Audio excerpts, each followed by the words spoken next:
Il est 23h, bonsoir à tous, merci de votre attention. Voici les titres à la une de l'actualité à ce vendredi. Demain samedi 6 mars 2021, les populations sont appelées aux urnes dès 8h pour élire leurs représentants à l'Assemblée nationale.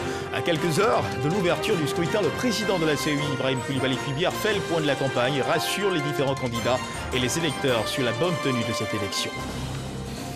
En rapport avec l'élection qui se tiendra demain samedi, dans ce journal, vous aurez un élément qui vous livrera quelques informations qu'il convient de savoir sur le déroulement du scrutin, par exemple. Qui sont les personnes présentes dans les bureaux de vote? Quelles sont les étapes à suivre au sein du bureau de vote avant de déposer son bulletin dans l'urne?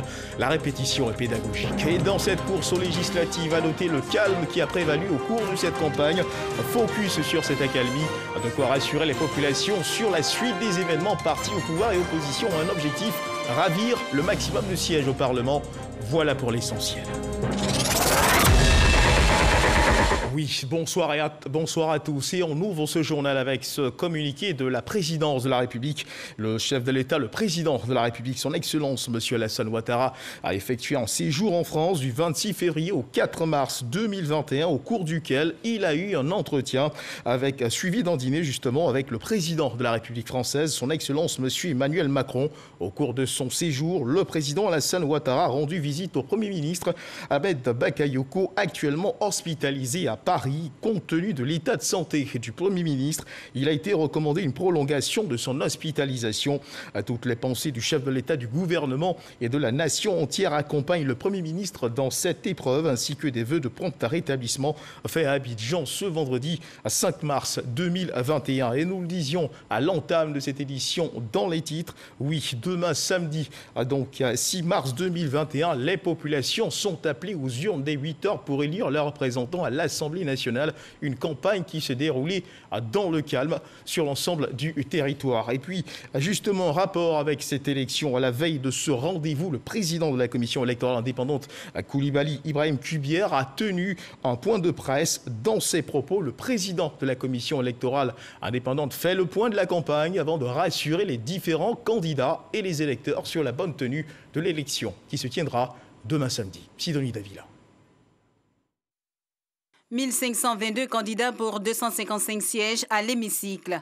Les différents candidats ont tous prouvé sur le terrain qu'ils méritent de représenter leurs différentes populations à l'Assemblée nationale.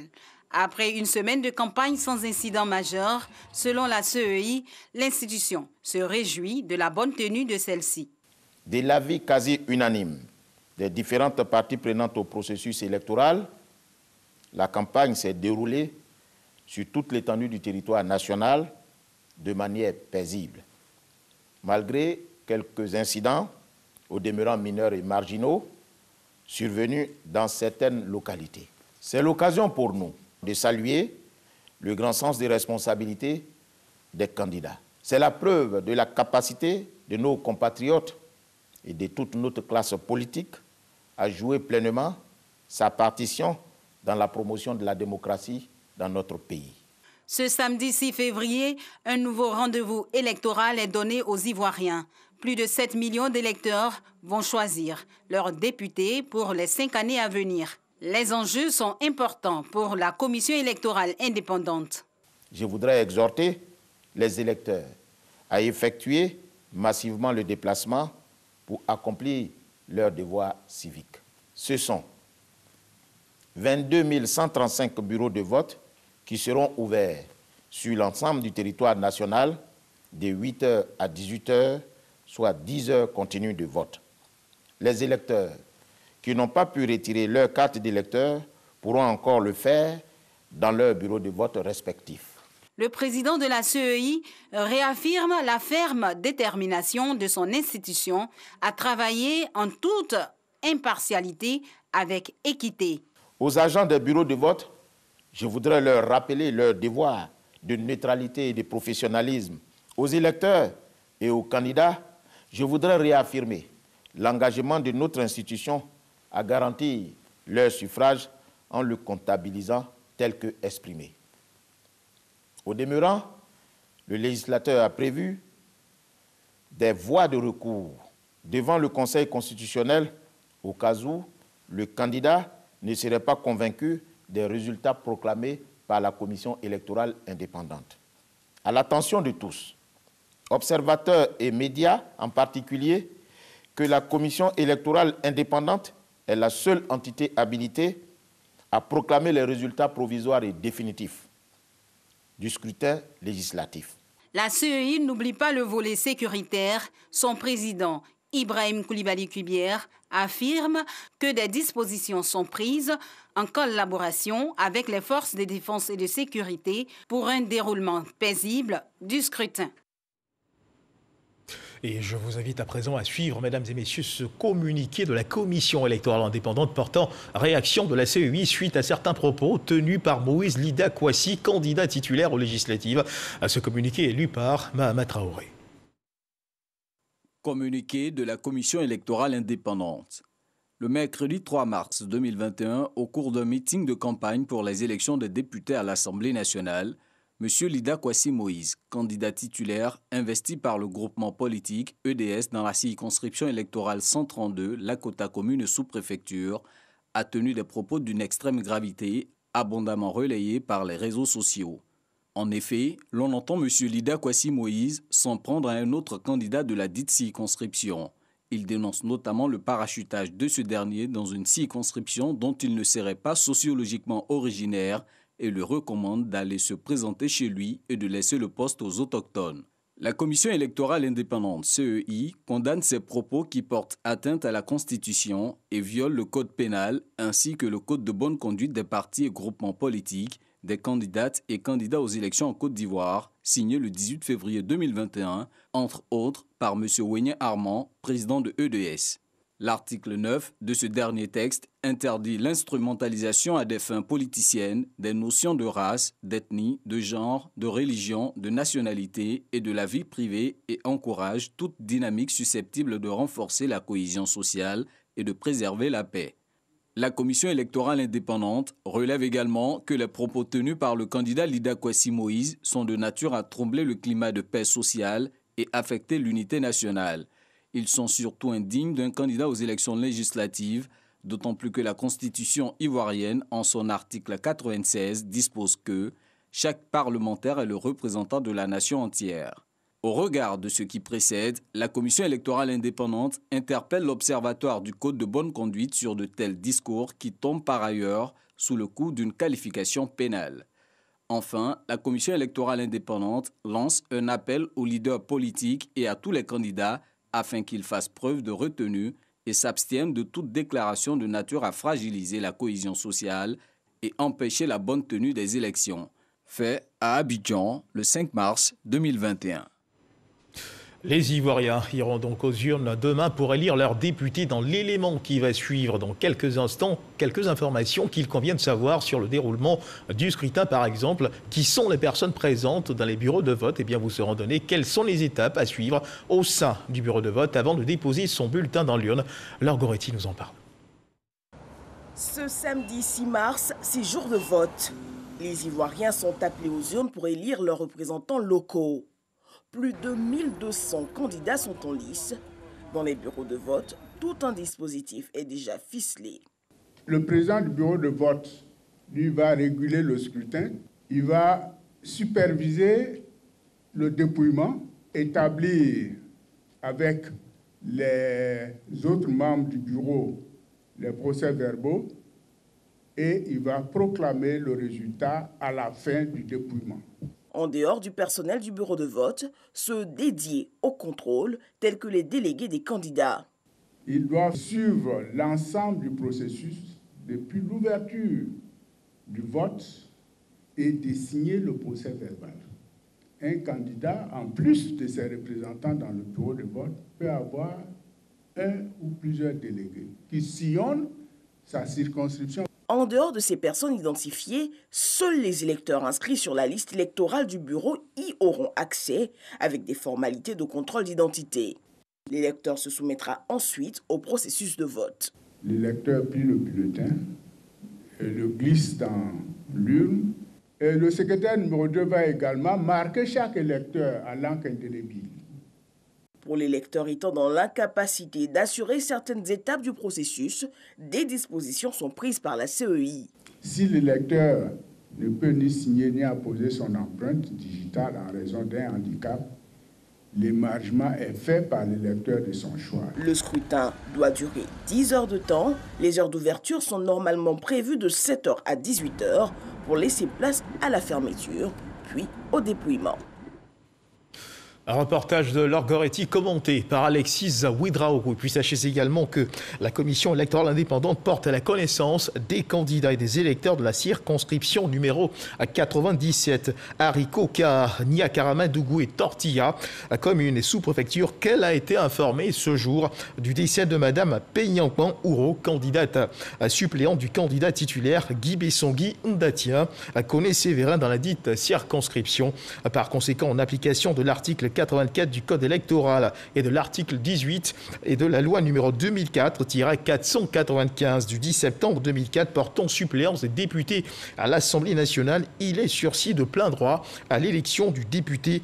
Il est justement de la circonscription numéro 97, Haricot, Oka, Niakarama-Dougou et Tortilla, commune et sous-préfecture. Conformément donc aux dispositions des articles précités, la commission électorale indépendante y procédera à une nouvelle élection dans un délai d'1 mois à compter de la date initialement prévue pour la tenue du scrutin. Toujours dans l'actualité nationale, le ministre de l'Intérieur et de la Sécurité, le général Vagondo Diomandé, a effectué une tournée de sensibilisation pour des élections apaisées dans le Grand Ouest du 28 février au 1er mars. Le général de corps d'armée s'est rendu respectivement dans les localités de Zouanounia, Danané, Bainle et Sipilou. Alexis Ouédraogo. Échange franc et direct pour lever le voile sur les incompréhensions, divergences et autres velléités qui pourraient s'opposer à des élections libres, transparentes et surtout apaisées. À Zouanounia, première étape de la tournée, le général Vagondo Diomandé a rappelé les récents troubles dont les stigmates intercommunautaires et autres affrontements continuent de marquer les populations. Je veux que cette région soit en sécurité. Alors on parle de sécurité et d'insécurité la plupart du temps en période électorale, où certains de nos frères et sœurs, pas forcément d'ici, pensent qu'il faut utiliser cette occasion-là pour nous monter les uns contre les autres. Et malheureusement, ceux qui en sont les premières victimes, c'est nos parents, c'est nos frères et sœurs qui sont ici. C'est la raison pour laquelle, à chaque fois qu'il me paraît important de le faire, je viens dans la région en demandant à cette jeunesse-là de ne pas se laisser utiliser. Il a relevé la mise sur pied d'une commission d'enquête constituée de la police, de la gendarmerie et des magistrats qui procéderait à des identifications et interpellations de toute personne qui troublerait les élections législatives. Cap sur Bainle et Danané. À Danané, ville frontière avec le Libéria et la Guinée, le général a mis l'accent sur la situation socio-sanitaire marquée par la Covid-19, mais aussi par le retour du virus Ebola. Il faut que nous soyons disciplinés devant la situation qui prévaut en Guinée et qui n'est pas loin de nous ici. Parce que quand ça va rentrer dans notre communauté, c'est nous que ça va décimer. N'oubliez pas que les frontières sont toujours fermées. Sipilou, localité frontière à la Guinée, était la dernière étape de la tournée de sensibilisation pour les élections législatives. Le général Vagondo a porté là le même message, plus de cohésion sociale pour un scrutin apaisé. Et dans cette course législative, à noter le calme qui a prévalu au cours de cette campagne. Focus sur cette accalmie, de quoi donc rassurer les populations sur la suite des événements. Partis au pouvoir et opposition ont un objectif, ravir le maximum de sièges au Parlement, un sujet qui a intéressé Éric Goré. C'est dans un climat apaisé que se préparent les élections législatives, une situation contraire à celle de la présidentielle, qui a enregistré des violences et un bras de fer entre opposition et partis au pouvoir. Pour ces législatives, les acteurs politiques ivoiriens ont dû mettre un peu d'eau dans leur vin, à la grande joie des populations. Je soutiens vraiment l'initiative de l'opposition. Il fallait quand même qu'on parte à l'apaisement. Je suis très heureux d'apprendre qu'ils vont participer aux élections législatives. Et je pense qu'à l'issue des élections législatives, on ira réellement à la paix. Nous avons vu en octobre, il y avait eu tellement de choses et tout. Et nous, ça nous a vraiment fait peur parce qu'on n'a pas vite commencé les cours. On était alarmés dans tous les sens. Donc pour ma part, moi je voudrais que ces élections législatives se passent dans de bonnes conditions, qu'ils font ce qu'ils ont à faire pour que nous, on soit en paix. Mais comment sommes-nous arrivés à cette situation d'apaisement? Tout est parti de la reprise du dialogue politique qui a permis à la classe politique de se retrouver autour d'une même table pour échanger sur des sujets qui mettent au cœur l'intérêt de la nation ivoirienne. De son côté, le parti au pouvoir a multiplié les actions qui ont contribué à décrisper l'atmosphère. Entre autres, la libération des prisonniers et la prise en charge hospitalière de certains d'entre eux, dont le secrétaire exécutif du PDCI. J'avais été évacué et je suis revenu, donc il a dit merci au Premier ministre, au gouvernement pour cet acte qui a été posé. Nous avons une oreille très attentive auprès de monsieur le Premier ministre qui a pris des engagements. Nous savons déjà les gestes qu'il a posés par le passé dans le cadre de l'application de ces accords et nous lui demandons de faire encore beaucoup plus pour décrisper encore mieux l'atmosphère pour que les différentes décisions prises puissent être appliquées pour le bonheur des Ivoiriens dans le cadre de la réconciliation dont nous parlons tous. Afin Guessan écroué lors de la désobéissance civile, libéré le 30 décembre, un mois après son arrestation. Afin Guessan fera partie de la délégation ivoirienne au Ghana qui a représenté le président de la République aux obsèques de Jerry Rawlings, ancien président du Ghana. Les lignes ont donc bougé et l'opposition a décidé de faire sa part et de participer à ces élections. On aurait pu ne pas partir à ces élections, mais comme je vous l'ai dit, il y a deux raisons fondamentales qui nous poussent à aller à ces élections. La première, c'est que la politique de la chaise vide, nous n'en voulons pas. Ça, c'est la première raison. Et nous voulons participer au dialogue politique. Et la deuxième raison, c'est que le pouvoir, l'État, la gestion d'un État, entre les mains de trois pouvoirs.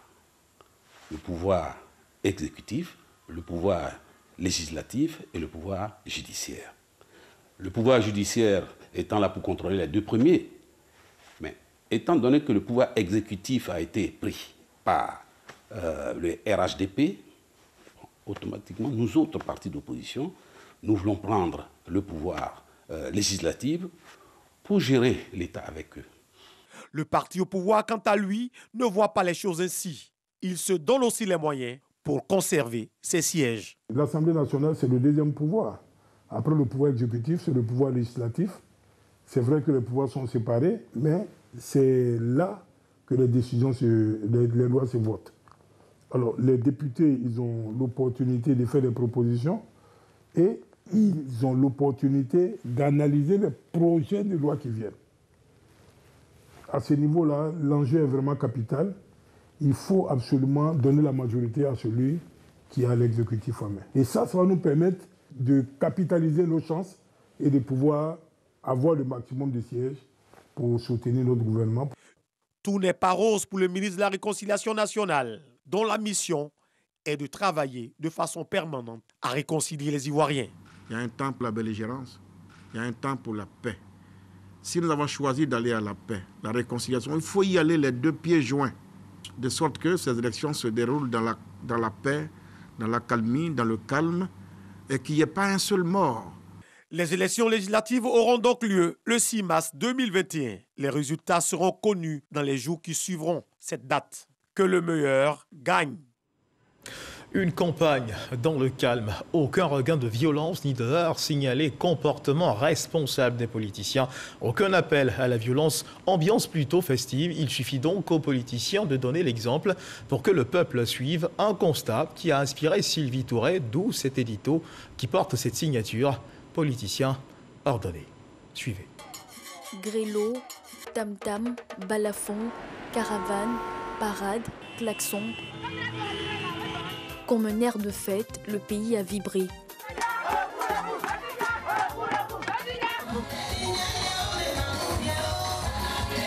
Loin des calaches, machettes et couteaux d'il y a 6 mois.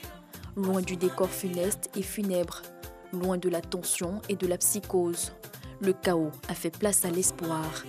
L'espoir d'une démocratie qui se chante et se danse. Quand on se parle, on se comprend. Quand on se comprend, on ne se bat pas. On ne s'insulte pas, on ne se blesse pas, on ne se tue pas. Le dialogue, l'arme des forts. La violence, celle des losers.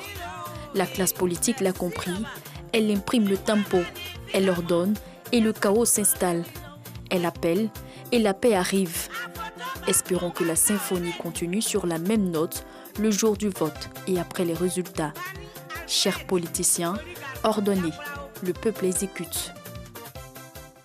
Voilà un élément de Sylvie Touré commenté par Salimata Diaye pour la sécurisation du scrutin qui se tiendra demain à 6 mars. 34 000 agents des forces de défense et de sécurité seront déployés sur toute l'étendue du territoire national. Information donnée au cours d'un point de presse animé ce vendredi par le chef d'état-major général de corps d'armée Lassina Doumbia, Ahmed Traoré, Adama Koné. Sécurisation des grands rassemblements pendant la campagne, protection des candidats et des acteurs en charge de l'organisation du scrutin, présence dissuasive dans les zones d'intérêt, présence physique sur les lieux de vote et sécurisation du transfert des résultats. Toutes ces questions ont fait l'objet du point presse du chef d'état-major général des armées à la veille des législatives 2021. Comparativement à la planification initiale qui avait été faite, conformément à notre doctrine d'emploi des forces, il s'agit d'une mission de sécurité publique. Donc la police et la gendarmerie sont en première ligne. Nous sécurisons les emprises de la CEI, nous sécurisons le convoyage des matériels électoraux, nous sécurisons les lieux de vote, nous sécurisons les axes interurbains et les axes à grande circulation pour permettre aux populations de pouvoir se rendre en toute sécurité dans les lieux de vote. Nous disposons d'unités mobiles dans toutes ces différentes localités pour pouvoir intervenir en cas de trouble à l'ordre public. Nous sécuriserons aussi la publication des résultats et même ensuite, nous resterons sur nos différentes positions pour nous rassurer que toute la situation est calme avant de nous retirer. Ce sont environ 34 000 agents des forces de défense et de sécurité qui sont déployés sur toute l'étendue du territoire. Objectif, rassurer les populations quant à l'accomplissement de leurs devoirs citoyens, le vote. Et parlons justement de sécurisation de ce scrutin. Le dispositif de sécurité est prêt, comme vous pouvez le voir sur ces images qui nous viennent de la région du Bounkhani où se trouve nos reporters Cheikh Koné et Hervé Ambois. Une campagne de 7 jours, rappelons-le, menée également sans violence dans la région électorale du Bounkhani. Dès demain donc, 6 mars à 8h, les populations sont appelées aux urnes, vous le savez, pour élire les représentants à l'Assemblée nationale. Dans la région du Cavali, les opérations de séduction des différents candidats se sont déroulées dans la quiétude. À Guiglo, chef-lieu de la région, comment les populations se préparent pour cette élection? Quelles sont les dispositions prises par la commission électorale indépendante régionale pour justement assurer le scrutin? Des réponses dans cet élément signé Konaté Moussa.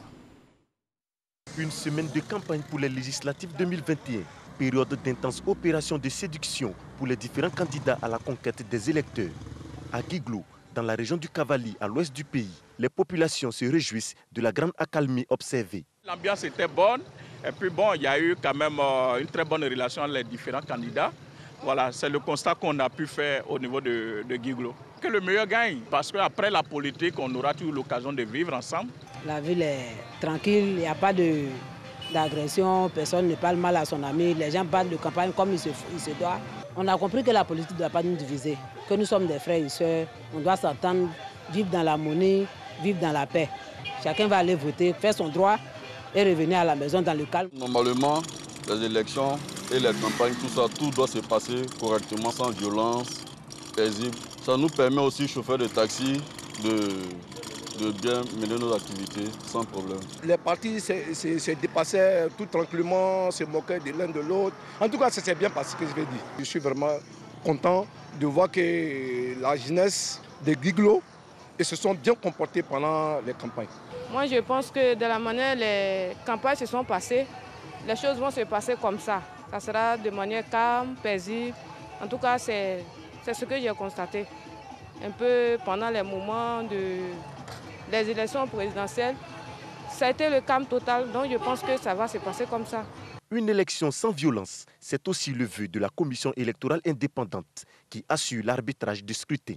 À la commission régionale électorale, tout se met en place pour le vote. Le président et son équipe s'activent. Tout le matériel est déjà fin prêt. À Guiglo, nous avons à la commune 246 agents électoraux qui vont aller sur le terrain.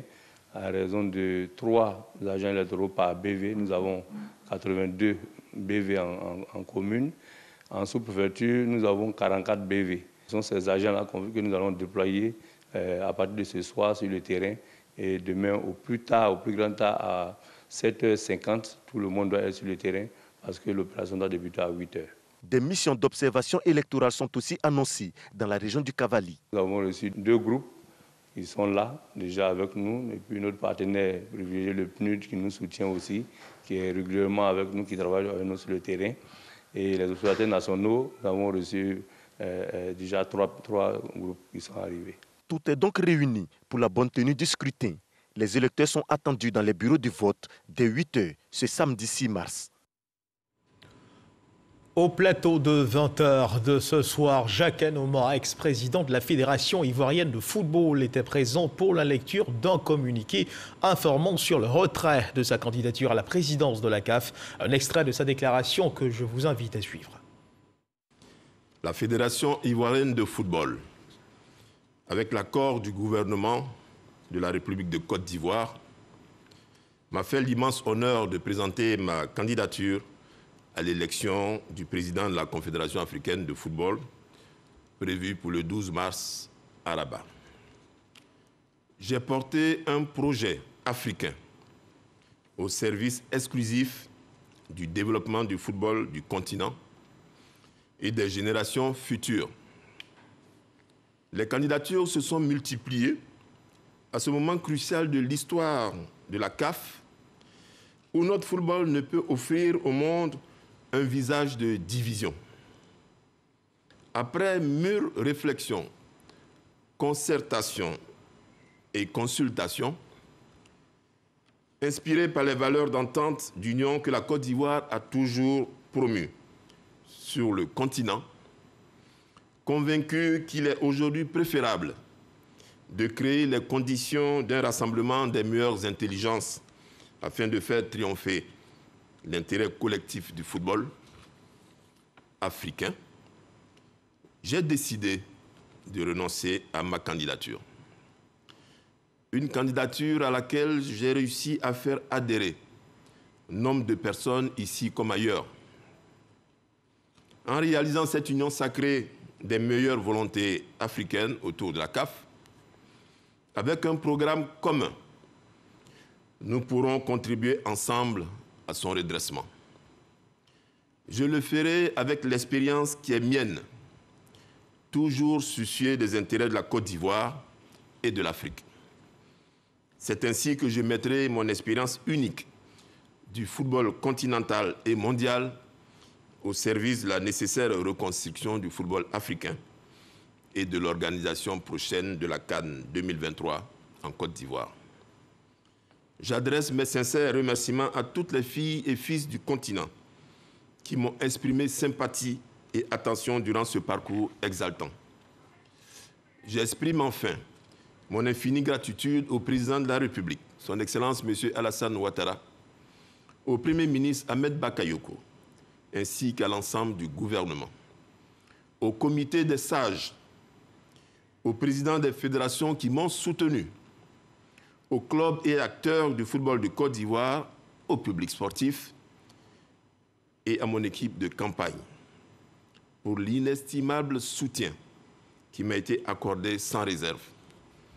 Je crois en une Afrique du football unie, forte et respectée. Demain, je ferai donc tout pour remporter aux côtés de la prochaine équipe dirigeante issue des accords la victoire cruciale de la renaissance de la CAF. Je vous remercie. Voilà, Jacques Anouma qui n'est donc plus candidat pour la présidence de la CAF, la Confédération africaine de football. Dans le fil de l'actualité, la Covid-19, l'évolution de la maladie en Côte d'Ivoire. À ce jour, combien de personnes sont touchées par la maladie? Le point journalier du ministère de la Santé et de l'Hygiène publique dans un instant.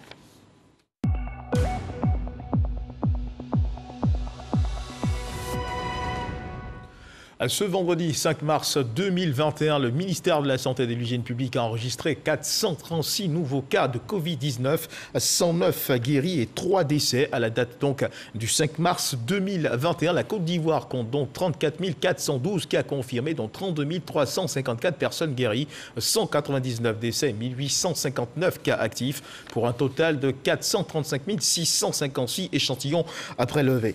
Et la lutte contre la pandémie de Covid-19 qui continue avec l'arrivée des premières doses de vaccins anti-Covid-19 en Côte d'Ivoire. L'État ivoirien, vous le savez, a réceptionné ce samedi 5 mars à l'aéroport international d'Abidjan 50 000 doses de vaccins AstraZeneca.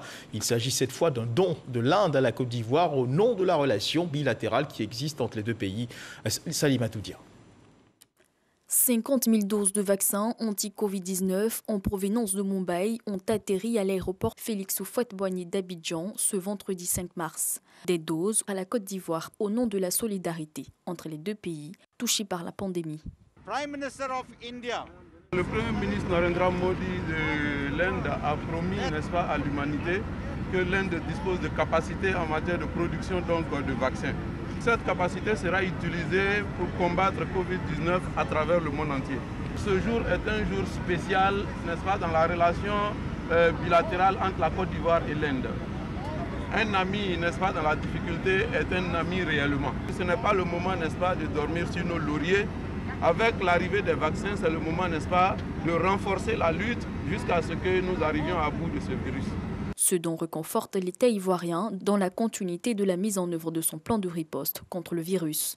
Au nom donc du ministre de la Santé et de l'Hygiène publique, je tiens à remercier ici publiquement l'ambassadeur de l'Inde qui, à travers ce don, nous apporte un appui indispensable dans la seconde phase de nos plans de riposte. Ces 50 000 doses s'ajoutent aux 504 000 doses de vaccins reçus il y a quelques jours dans le cadre du dispositif COVAX, ce qui a permis à la Côte d'Ivoire d'être le premier pays africain à démarrer la vaccination.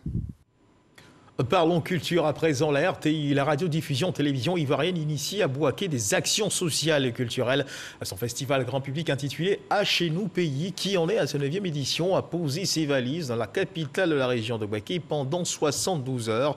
Un rendez-vous culturel qui offre également l'occasion de poser des actions sociales. Le directeur général de la RTI a fait un don en vivre et non vivre la maternité du CHU de Bouaké. Le reportage est signé Kader Sogodogo. Salle de conférence du CHU de Bouaké. Cérémonie de don du directeur général de la radiodiffusion télévision ivoirienne, RTI, à la maternité de ce centre hospitalier.